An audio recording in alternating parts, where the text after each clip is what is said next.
નમસ્કાર વિદ્યાર્થી મિત્રો, કેમ છો? મજામાં? ધોરણ 12 સાયન્સ ભૌતિક વિજ્ઞાન પ્રકરણ નંબર 14, જેનું નામ છે સેમિકન્ડક્ટર ઇલેક્ટ્રોનિક્સ, દ્રવ્ય રચનાઓ અને પરિપથો. લાસ્ટ પહેલા લેક્ચરમાં આપણે કેવા પ્રકારની ઇલેક્ટ્રોનિક્સ રચનાઓ હોઈ શકે એના બે પ્રકાર જોયા, જેની અંદર આપણે વાત કરી કે શૂન્યાવકાશિત નળી દ્વારા બનતી ઇલેક્ટ્રોનિક્સ રચનાઓ અને બીજી ઘન પદાર્થ એટલે કે જે સોલિડ સ્ટેટ ઇલેક્ટ્રોનિક્સ છે એના દ્વારા જે રચનાઓ બને છે એની વાત કરી. હવે એ જ ઘન અવસ્થામાંથી એટલે કે સોલિડ સ્ટેટમાંથી બનતી રચનાઓ એની ઘન પદાર્થો છે એના વર્ગીકરણની ચર્ચા કરવી છે. 30% કોર્સની અંદર ઘન પદાર્થોનું વર્ગીકરણ એટલે કે એના વર્ગીકરણ કેવી રીતે કઈ કઈ અવસ્થાઓ દ્વારા થાય છે એ નીકળી ગયું છે, છતાં પણ આપણે આ લેક્ચરની અંદર એ બંને અવસ્થાઓને ફટોફટ આપણે પૂરી કરી લેશું. અને જેના માટે જેઈ અને નીટની તૈયારી કરે છે એવા વિદ્યાર્થીઓને કામ આવે. તો ઘન પદાર્થોનું વર્ગીકરણ એમાં પહેલો પ્રકાર છે ઘન પદાર્થોનું વર્ગીકરણ વાહકતા અને અવરોધકતાના આધારે. વાહકતા અને અવરોધકતાના આધારે ઘન પદાર્થોનું વર્ગીકરણ.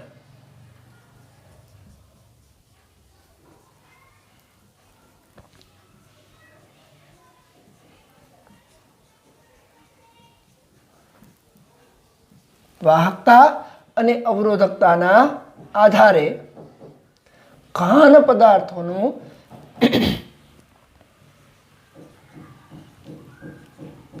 વર્ગીકરણ. ચાલો ઝડપથી આપણે જોઈ લેશું. પહેલા તો વાહકતા એટલે શું અને અવરોધકતા એટલે શું. તો કે વાહકતા એ કોઈ પણ ઘન પદાર્થની એવો ગુણધર્મ છે કે જેમાંથી વિદ્યુત ભારનું સરળતાથી વહન કરાવી શકે.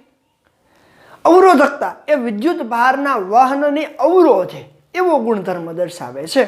તો આપને ખબર છે કે આગળ આપણે ત્રીજા ચેપ્ટરમાં ભણી ગયા છીએ કે વાહકતાને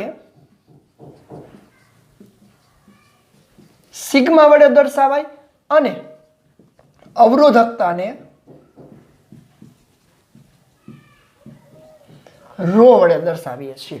તો ચાલો હવે આના આધારે ઘન પદાર્થોને કેવી રીતે અલગ પાડી શકાય. તો પહેલા જ હું વાત કરું છું કે ધાતુ પદાર્થો છે એટલે કે વાહક.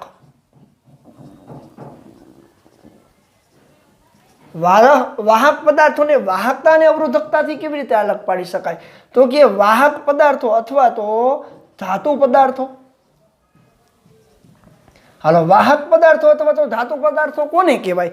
તો કે તેઓની વાહકતા ખૂબ જ વધારે હોય અને અવરોધકતા ખૂબ જ ઓછી હોય. એવા પદાર્થોને આપણે શું કહીએ છીએ? વાહક પદાર્થો. તો કે જે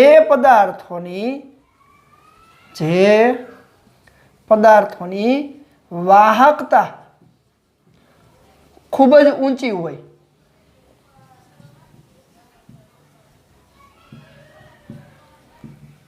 તેને શું કહેવાય? વાહક પદાર્થો. જેમ કે વાહક પદાર્થમાં ધાતુ પદાર્થોની વાહકતા સિગ્મા એ કેટલી હોય? તો કે એ સિગ્મા છે એ 10⁵ થી 10⁸. 10⁵ થી 10⁸ સિમન્સ પર મીટર. વાહકતાનો એકમ આપણે ખબર છે સિમન્સ, અથવા આપણે આમ પણ લખીએ છીએ એનો એકમ મોહ પર મીટર. મોહ એટલે અવરોધકતાનું ઊંધું, ઓહમનું ઊંધું, મોહ પર મીટર હોય. અને એની અવરોધકતા રો છે એ ખૂબ જ ઓછી એટલે કે 10⁻8 થી 10⁻2 ઓહમ ઇન્ટુ મીટરના ક્રમની હોય છે. તો વાહકતાના આધારે અને અવરોધકતાના આધારે પેલું જ ધાતુ પદાર્થનું વર્ગીકરણ. હવે વાત કરી અધાતુ પદાર્થ. અધાતુઓ તો કે જેમની અવરોધકતા ખૂબ જ ઊંચી હોય એટલે કે એની અવરોધકતા રો ઇઝ ઇક્વલ ટુ 10⁻11 થી 10⁻19 10⁻11 થી 10⁻19 ઓહમ ઇન્ટુ મીટર. એટલે જુઓ તો ધાતુ પદાર્થોની સરખામણીમાં ખૂબ જ ઊંચી, એટલે કે આવી અધાતુ પદાર્થો વિદ્યુતનું વહન કરાવી શકતા નથી. શું કામ નથી કરાવી શકતા? એ બેન્ડ ગેપના આધારે વિદ્યુત ઘન પદાર્થોનું વર્ગીકરણ છે, એમાં આપણે જોશું. તો એની વાહકતા ખૂબ જ ઓછી હશે, એટલે કે 10-19 થી 10-11 સિમન્સ પર મીટરના ક્રમની, એના કરતાં ઉલટી. કારણ કે વાહકતાનું ઉલટું અવરોધકતા થાય, અવરોધકતાનું ઉલટું વાહકતા થાય. તો અધાતુ પદાર્થની અવરોધકતા ખૂબ જ વધારે અને વાહકતા ખૂબ જ ઓછી હોય, જેથી આવા અવાહક પદાર્થો એટલે કે અધાતુઓમાંથી વિદ્યુત વહન લગભગ શક્ય નથી હોતું.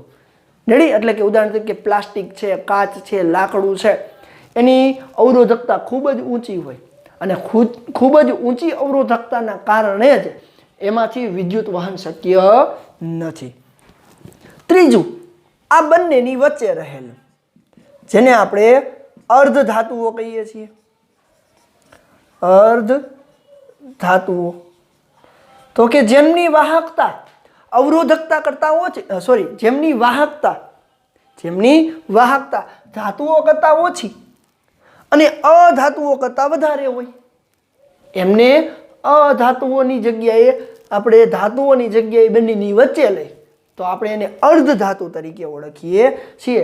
જેમની વાહકતા ધાતુઓ કરતા ઓછી અને અધાતુઓ કરતા વધારે હોય તેમને આપણે અર્ધ ધાતુઓ કહી. તો જોવો જોઈએ એની વાહકતા અને અવરોધકતા, હાલો એની અવરોધકતા છે એ આશરે 10-5 થી 10+6 સુધી, 10-5 થી 10+6 ઓહમ ઇન્ટુ મીટરના ક્રમની છે.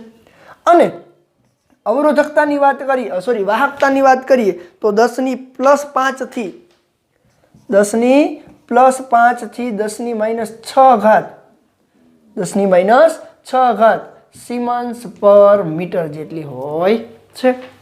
તો આ રીતે વાહકતા અને અવરોધકતાના આધારે ઘન પદાર્થોનું વર્ગીકરણ કરી શકીએ. એમાં ખાસ કરીને આપણે અર્ધ ધાતુઓની વાત કરીએ છીએ તો અર્ધ ધાતુઓના 3 પ્રકાર છે. અર્ધ ધાતુઓના 3 પ્રકાર છે. જેમ કે અર્ધ ધાતુમાંથી બનાવવામાં આવેલ ઇલેક્ટ્રોનિક્સ રચનાઓની આપણે ચર્ચા કરશું આ ચેપ્ટરમાં. એટલા માટે અર્ધ ધાતુઓના આપણે 3 પ્રકારની ચર્ચા કરીએ. ચાલો પહેલા સ્ક્રીનશોટ લઈ લ્યો. રેડી? ચાલો અર્ધ ધાતુઓના આપણે 3 પ્રકાર લઈ. એમાં પેલું પ્રાથમિક અર્ધવાહકો.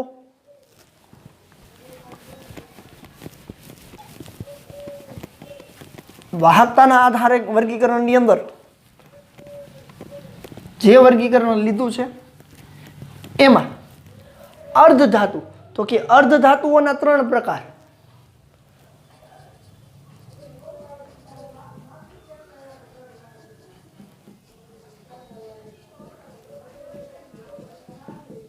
એમાં પેલું પ્રાથમિક અર્ધવાહકો.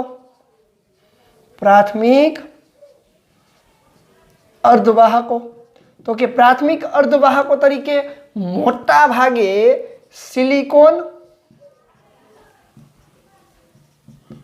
સિલિકોન અને જર્મેનિયમ જર્મેનિયમ હોય છે. સિલિકોન અને જર્મેનિયમ આવેલા હોય છે. એટલે કે મોટા ભાગે પ્રાથમિક અર્ધવાહકો તરીકે સિલિકોન અને જર્મેનિયમનો ઉપયોગ થાય છે. બીજો પ્રકાર છે અર્ધ ધાતુઓના 3 પ્રકારમાં બીજો પ્રકાર છે મિશ્ર અર્ધવાહકો.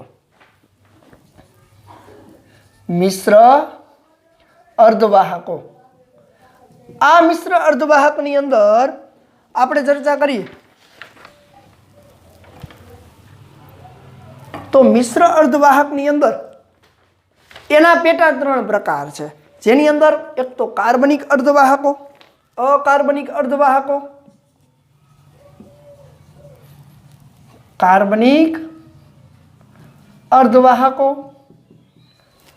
બી અકાર્બનિક અર્ધવાહકો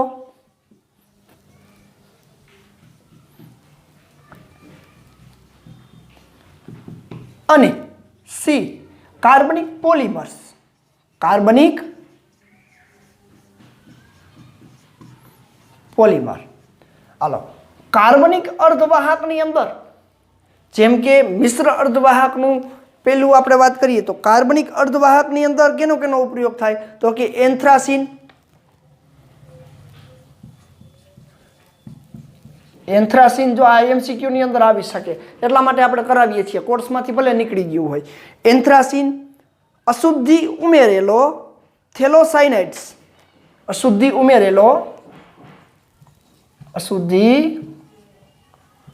ઉમેરેલો થેલોસાયનાઇડ્સ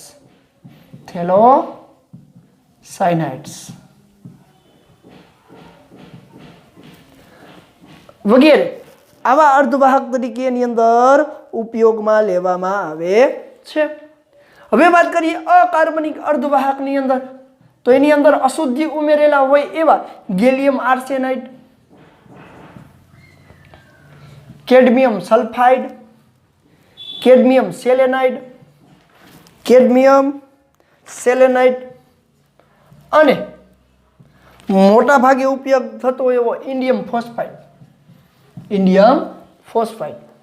તો આવા એમસીક્યુ ની અંદર પૂછાય કે અકાર્બનિક અર્ધવાહકોમાં મિશ્ર અર્ધવાહકો કયા નીચેનામાંથી કયો છે તો gallium arsenide, cadmium sulphide, cadmium selenide, indium phosphide કે જેની અંદર મિશ્ર કરેલી અર્ધવાહકો આવેલા છે કે જેના દ્વારા સેમિકન્ડક્ટર ઇલેક્ટ્રોનિક્સની રચના કરવામાં આવે છે. કાર્બનિક પોલિમર તો એની અંદર પોલીપાયરોલ,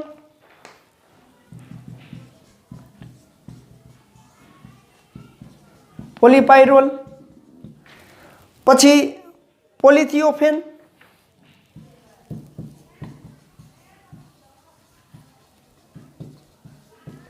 વગેરે એમાંથી બનાવવામાં આવે છે. અને અત્યારે હાલની કન્ડિશનની અંદર કાર્બનિક પોલિમર ઉપર ઘણી બધું સંશોધન થઈ રહ્યું છે અને એ સંશોધન ઉપરથી આપણા ઘણા બધા ઇલેક્ટ્રોનિક્સ પરિપથ અને રચનાઓમાં મોટો ફેરફાર થવા જઈ રહ્યો છે કે જે આપણને ખબર છે કે જ્યાં સુધી કાર્બનિક પોલિમર્સ કે એના પહેલા ઘન અવસ્થા એટલે કે સોલિડ સ્ટેટ ઇલેક્ટ્રોનિક્સની શોધ નહોતી થઈ એના પહેલા એના ઉપકરણ જુઓ તમે. અને અત્યારે મિશ્ર અર્ધવાહકોથી બનતા અને અર્ધવાહકો સેમિકન્ડક્ટર્સથી બનતી રચનાઓ દ્વારા ઘણો બધો મોટો ફેરફાર થયો છે અને એ રચનાઓ ખૂબ જ નાની હોવાથી એ ખૂબ જ નાના એવા યંત્ર તરીકે આપણે એનો ઉપયોગ કરીએ છીએ. તો આ છે વાહકતા અને અવરોધકતાના આધારે ઘન પદાર્થોનું વર્ગીકરણ. ચાલો જોઈ લેજો. હવે આપણે નેક્સ્ટ બીજો પ્રકાર જોવાના છીએ, બેન્ડ ગેપના આધારે વાહક, અવાહક અને અર્ધવાહકોનું વર્ગીકરણ. ચાલો સ્ક્રીનશોટ લઈ લેજો.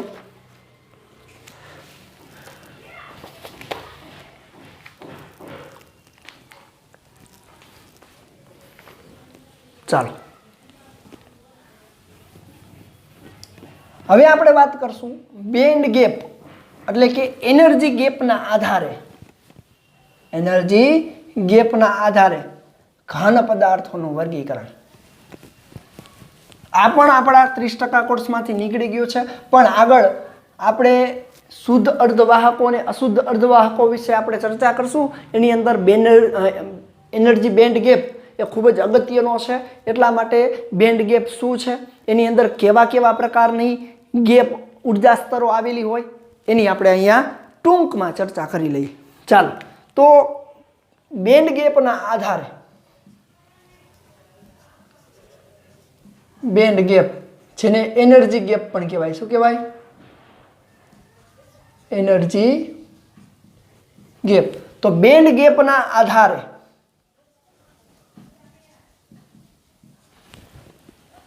ઘન પદાર્થનું વર્ગીકરણ.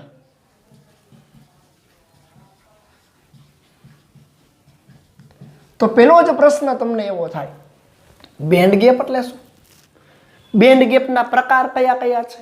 એની અંદર વેલેન્સ બેન્ડ એટલે શું, કંડક્શન બેન્ડ એટલે શું અને બંને વચ્ચેનો ઉર્જા ગેપ એટલે શું? તો આપણે બોહરનું પરમાણુ મોડલ 12મા ચેપ્ટરની અંદર ભણી ગયા કે જેની અંદર કોઈ પણ પરમાણુ પાસે રહેલી ઇલેક્ટ્રોનીય રચનામાં ઇલેક્ટ્રોન ચોક્કસ ઉર્જા અવસ્થામાં ચોક્કસ કક્ષામાં ભ્રમણ કરે છે, ચોક્કસ ઉર્જા અવસ્થામાં અને ચોક્કસ કક્ષામાં ભ્રમણ કરે છે। આવી ઇલેક્ટ્રોનની ઉર્જા અવસ્થાને એની બેન્ડ ગેપ તરીકે ઓળખવામાં આવે છે, જેની એની એનર્જી અવસ્થા ઉર્જા અવસ્થા તરીકે ઓળખવામાં આવે છે। તો બોહરના પરમાણુ મોડલ અનુસાર આપણને ખબર છે કે કોઈ પણ ઇલેક્ટ્રોન છે એને એક અવસ્થામાંથી બીજી અવસ્થામાં જવું હોય, એક અવસ્થામાંથી બીજી અવસ્થામાં, ઉદાહરણ તરીકે ધરા અવસ્થામાંથી પ્રથમ ઉત્તેજિત અવસ્થામાં જવું હોય તો એને કંઈક ઉર્જા આપવી પડે છે। અથવા 13મા ચેપ્ટરની અંદર આપણે એ ભણી ગયા ન્યુક્લિયસ સાથેની પ્રક્રિયા। તો હવે અહીંયા આપણે વાત કરવી છે ઉર્જા ગેપ। ઉર્જા ગેપ એટલે શું? એનર્જી બેન્ડ ગેપ એટલે શું? તો કે સતત ઉર્જામાં થતા ફેરફાર, સતત ઉર્જામાં થતા ફેરફાર ના જુદા જુદા સ્તરોને એના શું કહેવાય? ઉર્જા સ્તર અથવા તો એનર્જી સ્તર અથવા ઉર્જા અવસ્થા તરીકે આપણે ઓળખીએ છીએ, જે સ્તર વિશેની ચર્ચા આપણે 12મા ચેપ્ટરમાં ભણી ગયા છીએ। તો બેન્ડ ગેપ એટલે શું? એનર્જી ગેપ એટલે શું? તો એની આપણે વાત કરીએ તો એને આપણે એનર્જી બેન્ડ તરીકે ઓળખીએ છીએ। તો બોહર પરમાણુ મોડલ અનુસાર બોહર પરમાણુ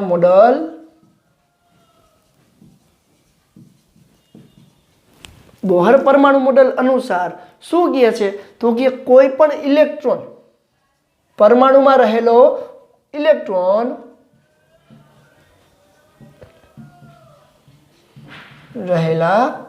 ઇલેક્ટ્રોન ચોક્કસ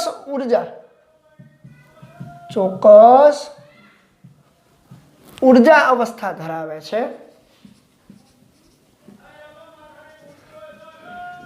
ચોક્કસ ઉર્જા અવસ્થા ધરાવે છે। તો આ મોડલ અનુસાર આ એ અલગ અલગ ઉર્જા સ્તરને એની બેન્ડ ગેપ અથવા તો એ ઉર્જા અવસ્થાને એનર્જી બેન્ડ તરીકે ઓળખવામાં આવે છે। તો ઇલેક્ટ્રોનની આવી જુદી જુદી ઉર્જા સ્તરોને શું કહેવામાં આવે છે? એનર્જી બેન્ડ તરીકે ઓળખવામાં આવે છે, એનર્જી બેન્ડ કહે છે। તો કે ઇલેક્ટ્રોન એક અવસ્થામાંથી બીજા અવસ્થામાં અથવા તો એક કક્ષામાંથી બીજા કક્ષામાં જાય એ દરમિયાન આપવી પડતી ઉર્જા અથવા તો અમુક એવી અવસ્થા હશે કે જેમાં ઉર્જા આપવી પડશે નહીં। તો જે બાહ્ય કક્ષામાં રહેલા ઇલેક્ટ્રોન છે ને એ ઇલેક્ટ્રોન એક કક્ષામાંથી બીજી કક્ષામાં જાય છે। આપણને ખબર છે કે પરમાણુની અંદર ન્યુક્લિયસની ખૂબ જ નજીક હોય એ વધુ પ્રબળથી જોડાયેલા હોય, પછી જેમ તેમ દૂર જતા જાવ છો એમ ન્યુક્લિયસથી લાગતું સ્ટ્રોંગ ન્યુક્લિયર ફોર્સ એમાં નબળું થતું જાય અને બાહ્ય કક્ષામાં રહેલા ઇલેક્ટ્રોનને સરળતાથી તમે દૂર કરી શકો છો। પણ બાહ્ય કક્ષામાં રહેલા ઇલેક્ટ્રોન જો સંપૂર્ણ કક્ષા ભરેલી હોય તો ઇલેક્ટ્રોનને દૂર કરવું વધારે એનર્જીની જરૂર પડે। તો આવી એનર્જીને એની એનર્જી બેન્ડ અથવા તો એનર્જી બેન્ડ ઉર્જા સ્તર તરીકે ઓળખવામાં આવે। હવે આ ઉર્જા સ્તરની અંદર બે પ્રકારની ઉર્જા સ્તર હોય કે જેની બાહ્ય કક્ષામાં ઇલેક્ટ્રોન આવેલા હોય એને વેલેન્સ બેન્ડ તરીકે ઓળખવામાં આવે છે। તો વેલેન્સ બેન્ડ એટલે શું?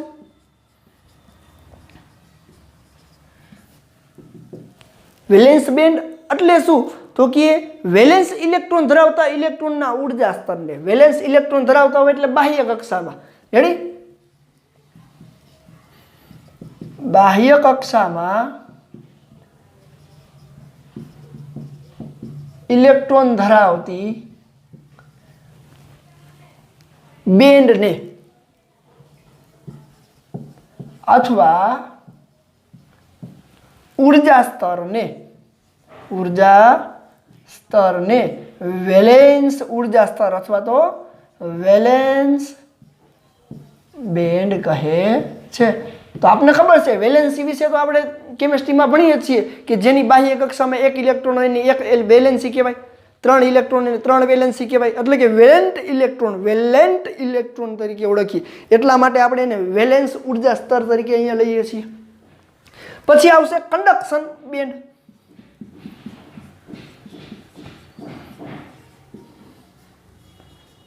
હવે આ કંડક્શન બેન્ડ શું છે તો કે જેની અંદર ઇલેક્ટ્રોન છે નહીં, એટલે કે આવી કંડક્શન બેન્ડની વાત કરવામાં આવે કે જેની અંદર સામાન્ય પરિસ્થિતિમાંથી વેલેન્સ બેન્ડમાંથી ઇલેક્ટ્રોન જે ઉર્જા સ્તરમાં જાય એ બેન્ડને વેલેન્સ બેન્ડની જગ્યાએ કંડક્શન બેન્ડ તરીકે, એટલે કે વેલેન્સ બેન્ડની ઉપરની ઉર્જા સ્તરો, વેલેન્સ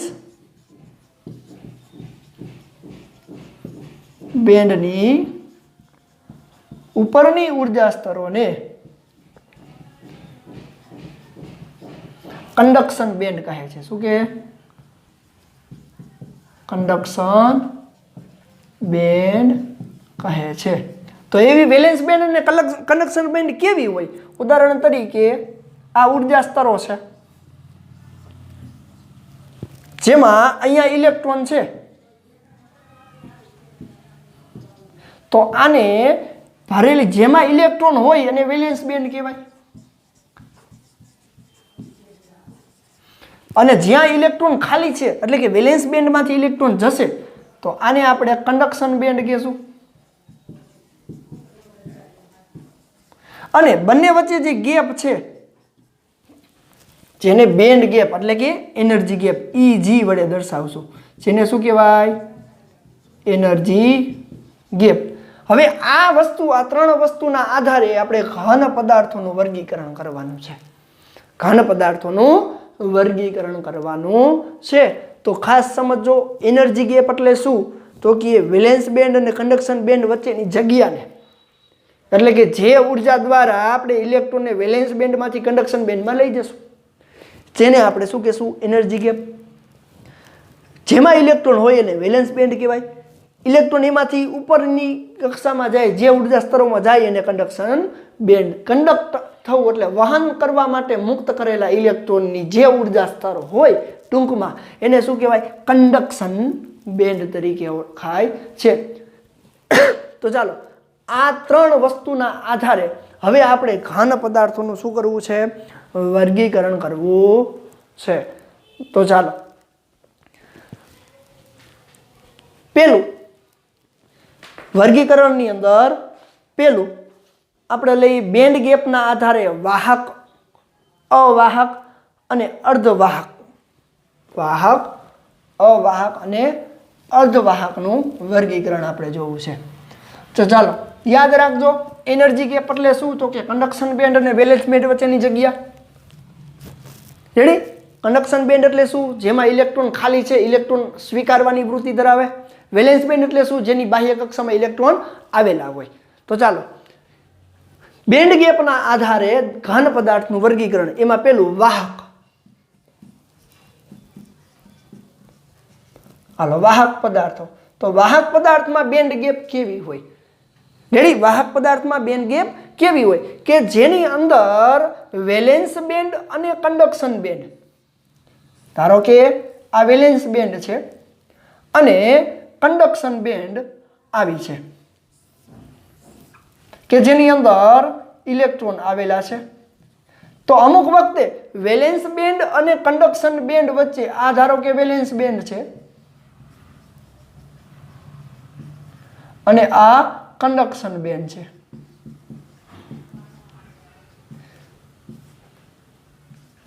રેડી? Conduction band. તો કે જે પદાર્થોની અંદર વેલેન્સ બેન્ડ અને કંડક્શન બેન્ડ વચ્ચે energy gap near equal to 0 હોય. જોવો જોઈએ આમાં ક્યાંય વચ્ચે જગ્યા છે, એટલે કે energy gap EG is near equal to 0. એટલે કે વેલેન્સ બેન્ડ એટલે કે જે પદાર્થોમાં વેલેન્સ બેન્ડ અને કંડક્શન બેન્ડ એકબીજાને સમતુલ્ય અથવા તો ઓવરલેપ થયેલી હોય. વેલેન્સ બેન્ડ અને કંડક્શન એકબીજા પર ઓવરલેપ થયેલી હોય, ઓવરલેપ થયેલી હોય. એનો મીનિંગ એવો થયો કે વેલેન્સ બેન્ડ અને બંને બેન્ડ વચ્ચે ઉર્જા ગેપ, બંને બેન્ડ વચ્ચે ઉર્જા ગેપ કેવો છે? એટલે કે energy gap EG is near equal to શૂન્ય હોય છે.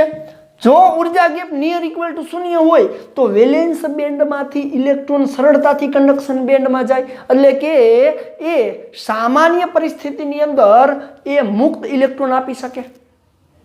જોવો જોઈએ, બંને વચ્ચે કંઈ ઉર્જા ગેપ જ નથી, ઉર્જા ગેપ જ નથી એટલે ઇલેક્ટ્રોન સરળતાથી શેમાં જઈ શકશે? વેલેન્સ બેન્ડમાંથી કંડક્શન બેન્ડમાં જઈ શકે. અને કંડક્શન બેન્ડમાં જયેલો ઇલેક્ટ્રોન છે એ વિદ્યુત વહન માટે જવાબદાર છે. આટલું ખાસ યાદ રાખજો. તો જો energy gap near equal to 0 હોય તો શું કહી શકાય? આથી વેલેન્સ બેન્ડમાંથી ઇલેક્ટ્રોન કંડક્શન બેન્ડમાં સરળતાથી જાય છે. આથી વેલેન્સ બેન્ડમાંથી ઇલેક્ટ્રોન કંડક્શન બેન્ડમાં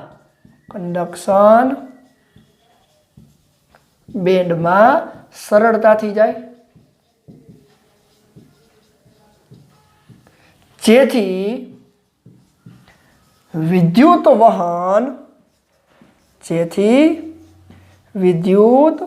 વહન સરળ બને છે. એટલે કે વિદ્યુતનું વહન સરળતાથી થાય. આથી આવા પદાર્થોને વાહક પદાર્થો તરીકે ઓળખવામાં આવે છે. તો MCQ ની અંદર પૂછાય કે ઘન પદાર્થોમાં, વાહક પદાર્થમાં એનર્જી ગેપ કેવો હોય? તો કે EG is near equal to 0. Conduction band અને વેલેન્સ બેન્ડ એકબીજાને સમતુલ્ય અથવા તો ઓવરલેપ થયેલી હોય, જેથી કંડક્શન બેન્ડમાં ઇલેક્ટ્રોન વેલેન્સ બેન્ડમાંથી સરળતાથી આવી શકે. એટલે કે આ ઇલેક્ટ્રોન સરળતાથી કંડક્શન બેન્ડમાં જઈ શકે છે અને વિદ્યુત વહન કરાવે છે. તો આ પ્રકારે પહેલા પ્રકારમાં એટલે કે બેન્ડ ગેપના આધારે વાહક પદાર્થને અલગ પાડી શકાય છે. ચાલો જોઈ લ્યો. હવે વાત કરીએ બેન્ડ ગેપના આધારે વાહક પદાર્થ પછી હવે અવાહક પદાર્થનું વર્ગીકરણ.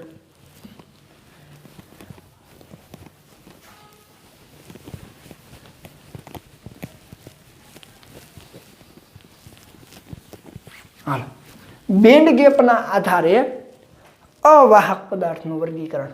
બીજો પ્રકાર અવાહક પદાર્થ.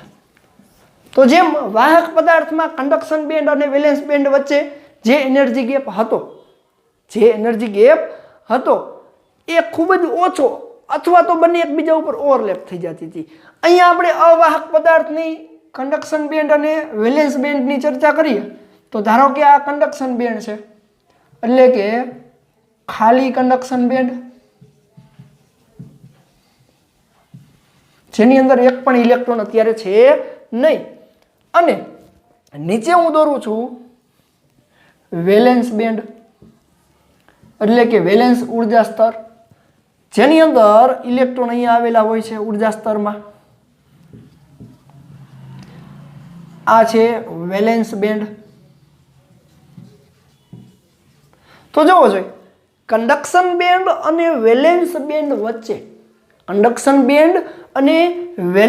બેન્ડ વચ્ચે ખૂબ જ મોટો ઉર્જા તફાવત છે. એટલે કે આ બેન્ડ ગેપ મોટી છે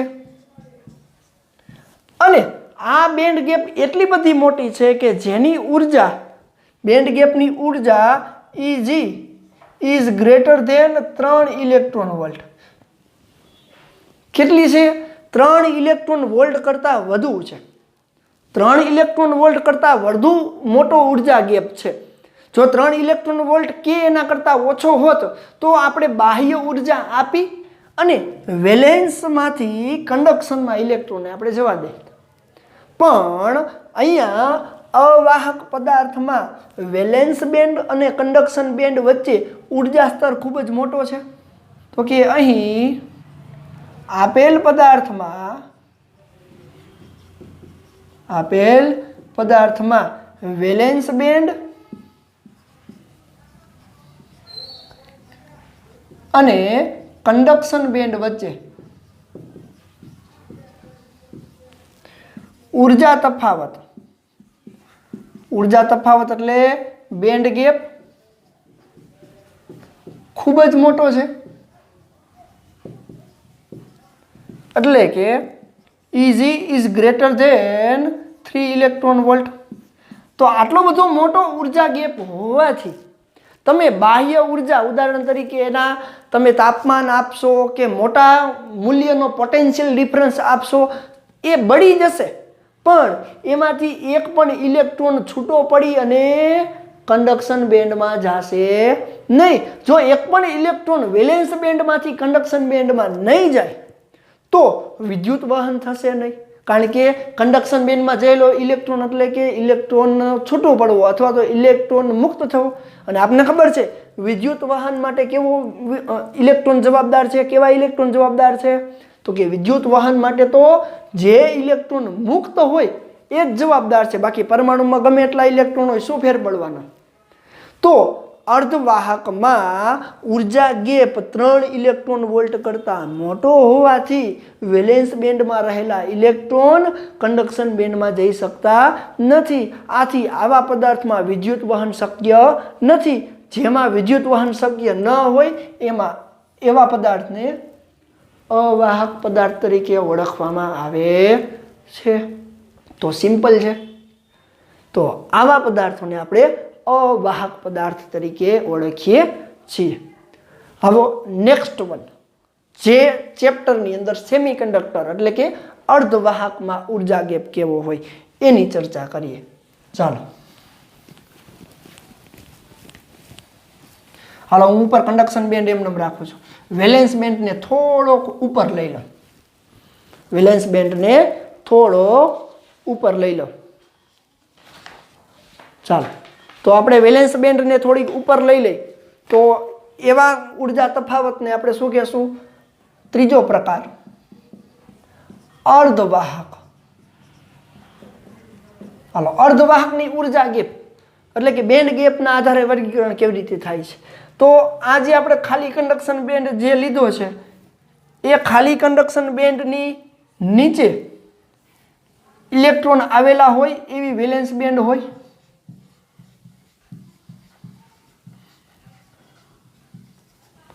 હવે આવી વેલેન્સ બેન્ડ અને કંડક્શન બેન્ડ વચ્ચે જે ઉર્જા તફાવત છે, ઇલેક્ટ્રોનનો ઉર્જા તફાવત જેને બેન્ડ ગેપ કહીએ છીએ, Eg is less than 3 electron volt જેટલો હોય. અને અહીંયા રહેલા કંડક્શન બેન્ડમાં રહેલા ઇલેક્ટ્રોન ને 3 ઇલેક્ટ્રોન વોલ્ટ કરતાં ઓછી ઉર્જા આપવામાં આવે, એટલે કે 3 ઇલેક્ટ્રોન વોલ્ટ કરતાં થોડી કઈ વધારે ઉર્જા મળશે, એટલે તરત જ એ આમાંથી ઇલેક્ટ્રોન કંડક્શન બેન્ડમાં જશે.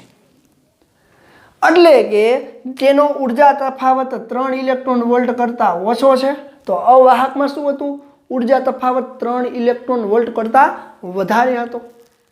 તો અહીંયા ઉર્જા તફાવત 3 ઇલેક્ટ્રોન વોલ્ટ એટલે કે બેન્ડ ગેપ. તો કે અહીંયા કંડક્શન બેન્ડ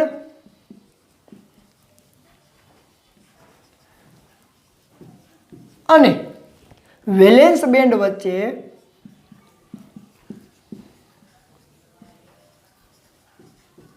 વચ્ચેનો બેન્ડ ગેપ અથવા તો એનર્જી ગેપ કેવો છે? Eg is less than 3 electron volt હોવાથી, એનર્જી ગેપ કેવો છે? Eg is less than 3 electron volt, 3 electron volt કરતાં ઓછો ઉર્જા તફાવત છે.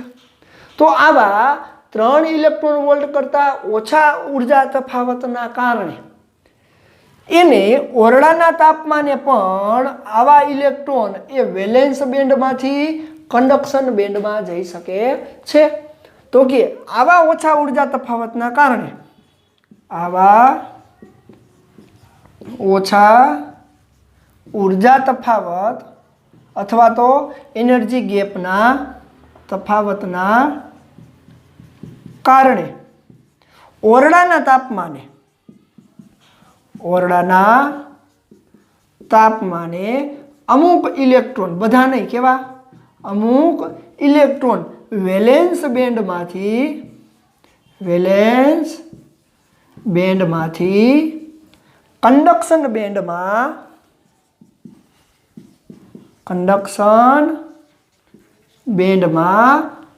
જવા તૈયાર હોય છે અથવા તો જઈ શકે છે. જો આવું થશે એટલે કે અમુક ઇલેક્ટ્રોન જેની પાસે પૂરતી ઉર્જા મળશે કે જે 3 ઇલેક્ટ્રોન વોલ્ટના બેન્ડ ગેપને ટપી અને કન્ડક્શન બેન્ડમાં જશે. જો એ ઇલેક્ટ્રોન વેલેન્સ બેન્ડમાંથી કન્ડક્શન બેન્ડમાં જાય તો એ થોડું એવું વિદ્યુતનું વહન કરાવી શકે. તો જેમ વાહકની અંદર ઉર્જા તફાવત એકબીજા ઉપર ઓવરલેપ અથવા નજીક હતો તો એમાંથી સરળતાથી ઇલેક્ટ્રોન કન્ડક્શન બેન્ડમાં જતો હતો, પણ અવાહકમાં મોટો ઉર્જા ગેપ હતો. હવે અર્ધવાહકની અંદર ઉર્જા ગેપ એટલો પૂરતો ઓછો છે કે એમાં રહેલા વેલેન્સ બેન્ડમાં રહેલા અમુક ઇલેક્ટ્રોન ઓરડાના તાપમાને થોડી એવી ઉર્જા મેળવી અને કન્ડક્શન બેન્ડમાં જાય. જો કન્ડક્શન બેન્ડમાં ઇલેક્ટ્રોન જાય તો એ વિદ્યુતનું થોડું એવું વહન કરાવી શકે છે. આથી વિદ્યુતના આવા ઓછા પ્રમાણના થતા વહન, જે ઇલેક્ટ્રોન ખૂબ જ ઓછા, પણ જો બાહ્ય ઉર્જા આપવામાં આવશે તો આમાંથી ઇલેક્ટ્રોન ઉર્જા મેળવી અને કન્ડક્શન બેન્ડમાં સરળતાથી જશે. કેવી રીતે એ પ્રક્રિયા થાય છે એ આગળ આપણે જોવાના છીએ. તો અહીંયા આપણે વાત કરીએ છીએ તો બેન્ડ ગેપના આધારે એનું વર્ગીકરણ સમજવું છે. તો વેલેન્સ બેન્ડમાં રહેલા અમુક ઇલેક્ટ્રોન થોડી એવી ઓરડાના તાપમાને ઉર્જા મળશે તો બધા નહીં પણ થોડા એવા ઇલેક્ટ્રોન ઉર્જા મેળવી અને કેમાં જાય? કન્ડક્શન બેન્ડમાં જાય છે અને થોડું એવું વિદ્યુત વહન શક્ય બને છે. આથી આવા પદાર્થોનું થોડું એવું વિદ્યુત વહન છે એટલા માટે એને અર્ધવાહક તરીકે આપણે ઓળખીએ છીએ. તો આ છે ઉર્જા ગેપના આધારે. તો ચાલો, ધાતુ પદાર્થની અંદર ઉર્જા ગેપ Eg = 0. અધાતુ પદાર્થમાં ખૂબ જ મોટો ઉર્જા ગેપ છે એટલે કે Eg is greater than 3 electron volt. અને અવાહક પદાર્થમાં અર્ધવાહક પદાર્થમાં Eg is less than 3 electron volt હોય છે. જે MCQ ની અંદર પૂછાય તો આપણને આવડવું જોઈએ. રેડી? તો આજે આપણે જોયું ઘન પદાર્થોનું વર્ગીકરણ વાહકતા અને અવરોધકતાના આધારે. પછી ઘન પદાર્થોનું વર્ગીકરણ બેન્ડ ગેપના આધારે. બેન્ડ ગેપની અંદર 3 વસ્તુ ખાસ અગત્યની છે: ઉર્જા ગેપ, વેલેન્સ ગેપ એટલે કે વેલેન્સ બેન્ડ અવસ્થા અને કન્ડક્શન બેન્ડ અવસ્થા. તો આજનો આપણો લેક્ચર એ ખૂબ જ અગત્યનો એટલા માટે છે કે જેની અંદર નીટ જેઈની તૈયારી કરતા હોય એવા વિદ્યાર્થીઓને હવે આગળનો પોર્શન આ બેન્ડ ગેપના આધારે જ આપણે જોવાના છીએ. તો ચાલો વ્યવસ્થિત જોઈ લેજો.